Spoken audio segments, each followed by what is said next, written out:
என்ன சரிங்க பாரு 5 மணி 10 ஏறினா போதும். இது பாரு உனக்கு இப்போ நேரத்துக்கு போக முடியல மாதிரி ஏன்னா 5 மணி 10 ஏறினாலும் எனக்கு வீட்டில் 8 மணிக்கு போகும் மாதிரி என்ன செய்யும். நீ தனி அடிச்சு படுத்தினா உனக்கு பஸ்ஸு கூட காசு இருக்காதா? இல்லைப்பா இதாக ஆண்டவன் தருவான். 20 பேர் தானே 300 ரூபா வச்சுருக்கு. பஸ் ஸ்டாண்டியா எங்கே பூரா மோத்தரம் போயிட்டுருக்கேன். இங்கே வர பூரா மோத்தரத்தில் உட்காந்துருக்கேன். இருக்கட்டுப்பா அந்த பஸ்ஸில் போயிருந்தானா அவன் ஒருத்தன் சுடுன்னு பேசணும். அவன் நானும் திப்பரை கேட்டுப்போம். பையில் கையில் காசை வச்சுருக்கேன். இப்போ செல்லுகளில் தொலைச்சிடுவேன். பஸ்ஸை காசை அப்புறம் பிடிக்கிறேன். நிறைய தொலைச்சு இப்போ நீ இப்போ இது தேவையா? நீ ஊருக்கு போகிறதுக்கு வழியை பாரு. இருக்கட்டுப்பா. எந்த ஊர் போகிற? நாகர்கோவில் பஸ் இருக்கு. நீ ஏறி கிளம்பு. தண்ணி அடிச்சு நீ படுத்தினா பையன் அங்கே வச்சுட்டு வந்திருக்கேன். எவனும் தூக்கிட்டு போயிருவான் ஒருத்தன். அப்புறம் பஸ்ஸுக்கு டிக்கெட் இல்லாமல் நீ கழிச்சானா பார்த்துக்க. ஒருத்தன் உனக்கு இறக்கப்பட மாட்டான். பக்கத்தில் போலீஸ் ஸ்டேஷனு அதெல்லாம் தெரியல.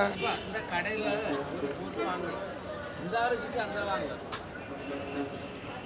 இந்த ஒரு பொருள் கேட்டால் இந்த கடை வச்சுட்டு அந்த வர வேண்டியது. என்ன செய்யற? போதுமையா சாப்பிட்டு கிளம்பியா?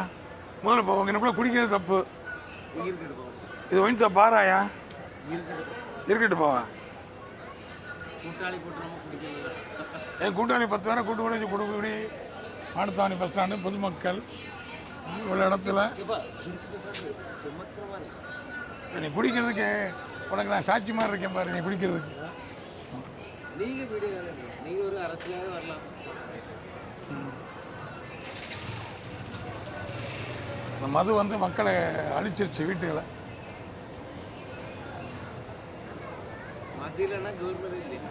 கவர்மெண்ட்டை விட உன் வீடு என்னத்துக்காக? நீ என்ன வேலை பார்க்குற? நான் கொத்தனார் இல்லை. எவ்வளோ சம்பளம் வாங்குவேன்? 1500 ரூபா வாங்குவேன். இப்போ வேலைக்கு எங்கே வந்த?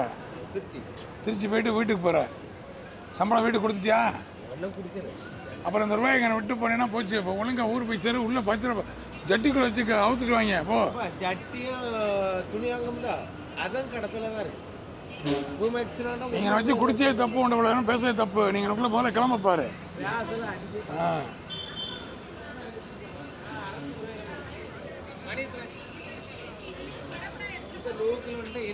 நான் அந்த ஜன்னலில் போய் மணி என்னாச்சுன்னு கேளு. அவங்க சொல்லுவாங்க. ஆமாம் அது இபி தான். அது அந்த இருக்குல்ல அது இபி ஆஃபீஸ் தான். போ. அவ்வளோ திமிர் இருந்தால் நீ குடிச்சிட்டு கூட மூல ஊர் போய் சேர்ற.